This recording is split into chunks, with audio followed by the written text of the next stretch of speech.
Alors bon matin tout le monde, ce matin j'ai une énorme nouvelle à vous annoncer, ça va être vraiment extraordinaire, c'est quelque chose qui va vraiment changer beaucoup de choses à Solutionnera.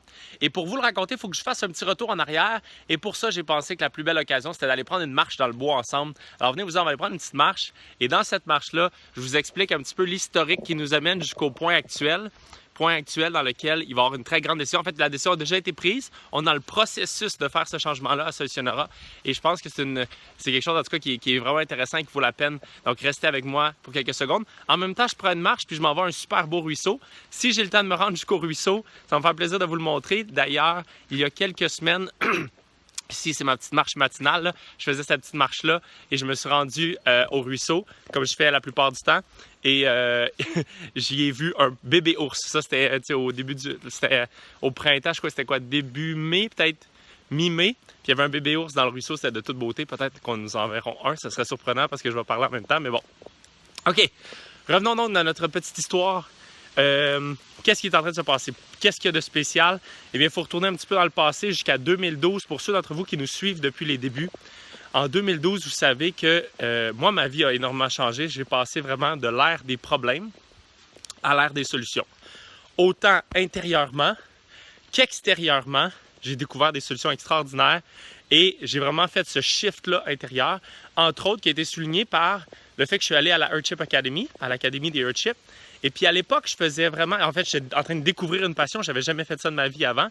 Donc, j'étais en train de découvrir une passion pour vraiment condenser l'information que j'apprenais là-bas, dans le fond, sous forme de vidéos et par la suite sous forme de conférences. Donc, ceux qui le savent, en 2012, j'ai fait 100 conférences gratuites ou à contribution volontaire et j'ai fait une centaine de vidéos pendant que j'apprenais sur les maisons écologiques, les Earthship, puis j'avais jamais fait ça avant, mais je me découvrais une passion pour cette chose-là que je me suis rendu compte qui était ma vraie passion, c'est-à-dire condenser l'information la meilleure que j'apprenais sur des sujets qui me passionnent, puis essayer de les rendre, en parenthèse, populaires, parce que c'est sûr qu'il y a des solutions extraordinaires, mais s'ils ne se répandent pas à grande échelle, eh bien, on n'améliore pas tant les choses.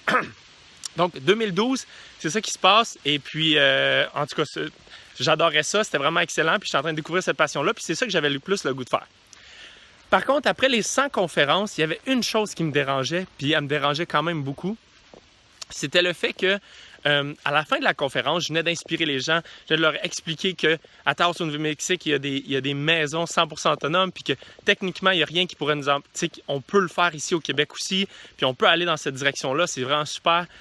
Des maisons qui sont vraiment saines, qui interagissent avec les phénomènes naturels pour créer eau, nourriture, chaleur, électricité pour leurs habitants gratuitement. Et donc, j'étais vraiment très emballé.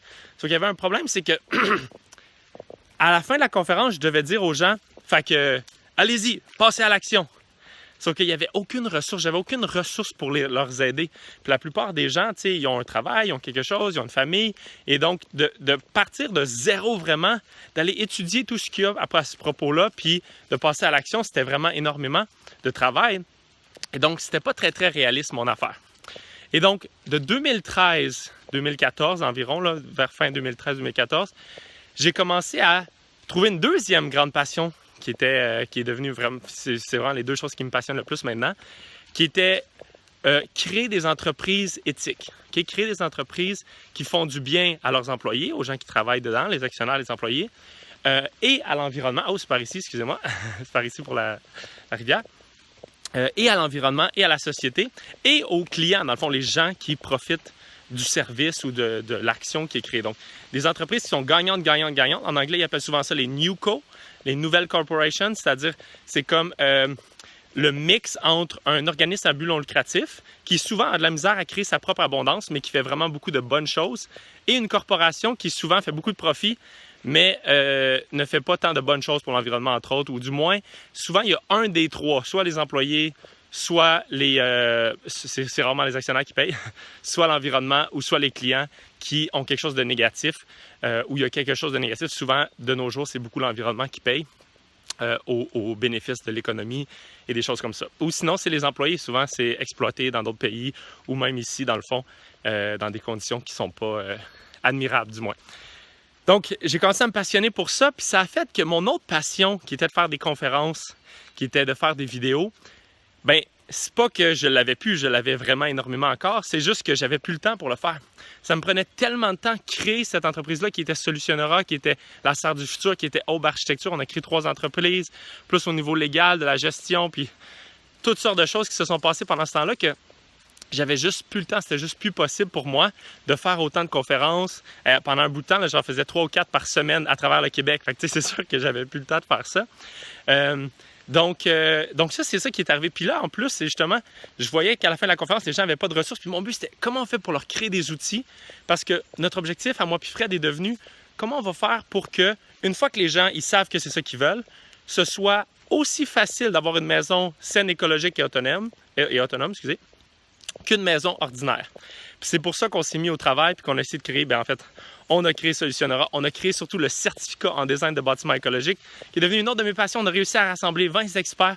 On était tellement fiers du certificat en design de bâtiments écologiques qu'on voulait, il faut qu'il y ait le plus de gens possible qui fassent ça, parce que plus il va y avoir de gens éduqués, plus on va régler notre problème à la source, vraiment. Parce qu'une fois que les gens sont éduqués, c'est impossible qu'ils veulent une maison normale.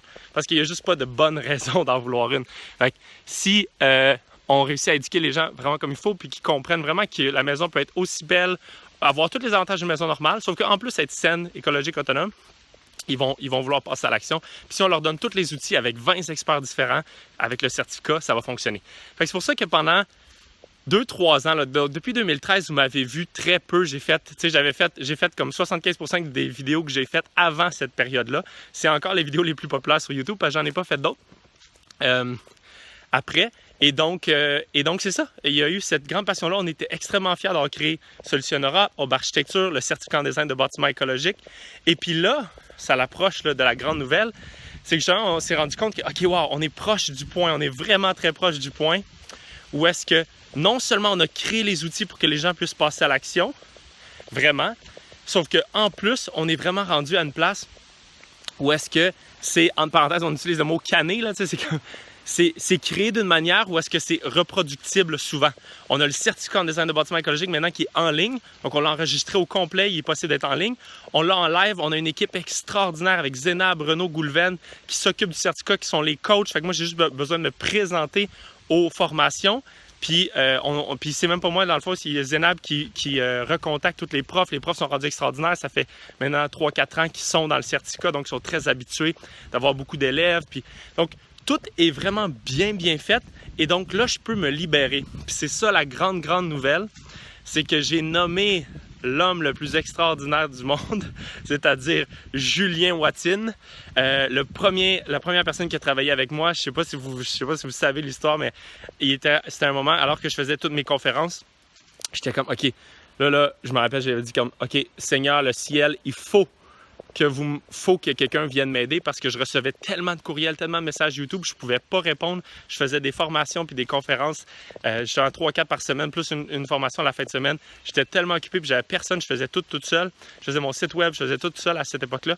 Et puis, 5 minutes après, Julien Watine est venu me voir. Ça, c'est il y a longtemps, là, c'est début 2013. Julien Watine est venu me voir puis il m'a dit... Hey, moi, ça me ferait plaisir de faire du bénévolat pour toi. Je te l'offre gratuitement. Je veux travailler 10 à 15-20 heures. J'ai une maîtrise en communication. Je suis en train de finir une maîtrise en communication. Ça me fait plaisir de t'aider. Oh my God! Et puis, cette personne-là qui est éventuellement devenue le premier employé et qui est avec nous depuis le tout début, va devenir, dans le fond, officiellement, le CEO, Chief Executive Officer, qui en français est un peu l'équivalent de PDG, mais pas tout à fait. Mais en tout cas, ce que ça veut dire, c'est qu'il est en charge de toute la compagnie. Ce qui fait que moi, ça me libère parce que lui, il est en train d'organiser tout, qui est en train de s'assurer que, justement, le certificat en design évolue, que les clients sont absolument satisfaits, qui adorent toute leur expérience, qui peuvent profiter de tous les aspects aussi de l'expérience. Ça, c'est un aspect important qui prend du temps et tout ça. Et donc, Julien est in charge. On a une belle équipe de 10 personnes qui est maintenant vraiment très habituée, qui adorent leur travail, leur œuvre, en fait. Nous, on a souvent appelé qu'on œuvre et non on travaille. Donc tous ces gens-là extraordinaires travaillent avec nous, œuvrent avec nous. On a une équipe extraordinaire, ce qui me permet de moi me libérer. Bien entendu, je vais rester proche de tout ça. C'est juste que je ne serai plus dans les actions de tous les jours. Ce qui fait, mes chers, que je peux commencer à recommencer ma passion là, qui est de faire plein de conférences, faire plein de vidéos. Maintenant, c'est tellement plus facile qu'avant aussi de faire des vidéos. Là, je suis en train d'en faire un avec mon cellulaire en marchant dans le bois. C'était pas comme ça dans le temps où est-ce que j'ai commencé en 2012, vraiment pas. Puis après ça, je vais juste l'uploader. Maintenant, on a un éditeur, un monteur vidéo là-dedans, l'extraordinaire, qui va pouvoir monter le vidéo puis vous l'envoyer directement sur toutes nos différentes plateformes. Donc, il va y avoir beaucoup de vidéos qui s'en viennent. Puis, il y a aussi 2 nouveaux sujets vraiment importants. Donc, la grande nouvelle, c'est ça. C'est je vais avoir plus de temps, je vais faire plus de vidéos, plus de conférences, plus de formations. Puis, j'espère que vous allez vraiment adorer. Mais aussi que maintenant qu'on sent que la partie habitat de Solutionnera, parce qu'on a 3 grands sujets. Le premier, c'était l'habitat. Puis, maintenant qu'on sent vraiment que l'habitat, on sent vraiment que c'est solide. Okay? On a vraiment l'impression qu'on a réussi à créer des formations avec Solutionnera, comme le certificat en design de bâtiment écologique, mais aussi des services complémentaires avec Aube Architecture qui permet à quiconque veut une maison écologique de pouvoir y accéder relativement facilement. Il reste encore du travail à faire. Nous, il y a encore beaucoup de choses qu'on veut faire avec Aube, mais on a déjà des outils vraiment impressionnants qui permettent, contrairement à il y a quelques années où est-ce que c'était très difficile, maintenant c'est rendu beaucoup plus facile que c'était d'y accéder. Et puis c'est sûr qu'on va continuer dans cette direction-là, puis on a encore plein de gens qui travaillent là-dessus, sauf que on va aussi partir les 2 nouveaux sujets. C'est-à-dire le premier que j'appelle l'art de vivre, qui est vraiment en fait comment justement on fait pour passer de l'ère des problèmes à l'ère des solutions? Parce que ça, c'est majeur. Puis, my God, s'il y a quelque chose qui change votre vie vraiment, c'est vraiment d'arrêter de focuser sur les problèmes, arrêter de blâmer à l'extérieur pour commencer à se rappeler de qui vous êtes vraiment, de vous rappeler que vos vrais besoins là, les plus élevés, c'est de grandir et de contribuer. Donc, quand il manque quelque chose dans la société, c'est pas une chose mauvaise.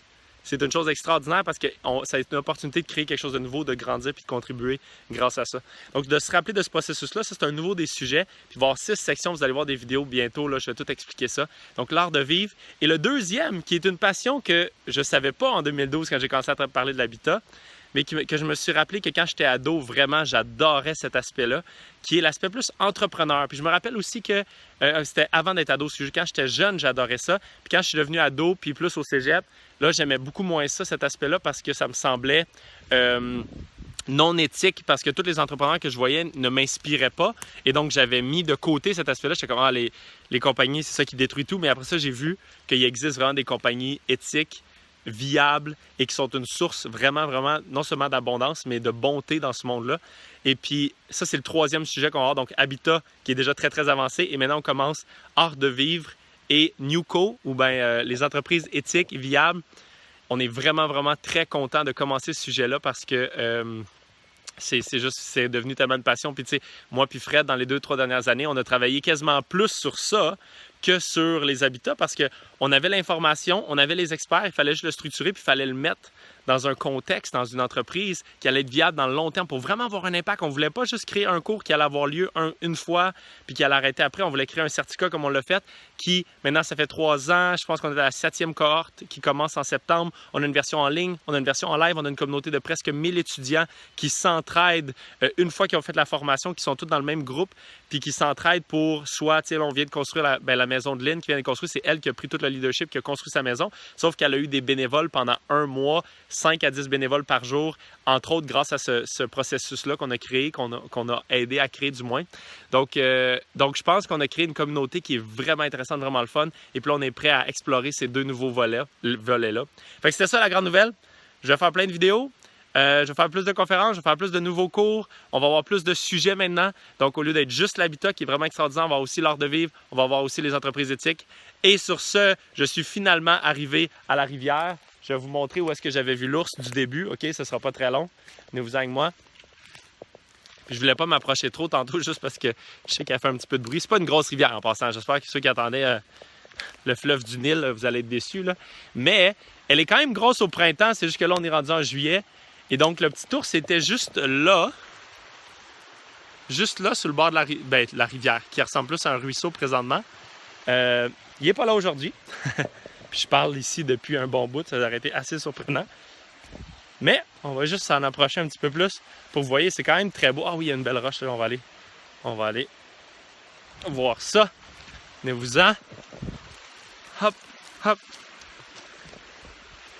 Ça, c'est assez extraordinaire de pouvoir le matin. Ça, c'est quelque chose que je trouve tellement merveilleux de pouvoir le matin prendre une petite marche dans le bois, se rendre jusqu'au ruisseau, Ça peut être une course aussi. Je me suis foulé à la cheville il y a quelques semaines et donc ça ralentit un petit peu mes ardeurs. Mais donc ici, sur le bord de la rivière. Sur ce, je vous souhaite vraiment une magnifique journée. J'ai trop hâte de voir vos commentaires. J'espère que vous allez apprécier le nouveau contenu qui s'en vient très, très bientôt. Et au plaisir de se revoir. Merci beaucoup. À bientôt.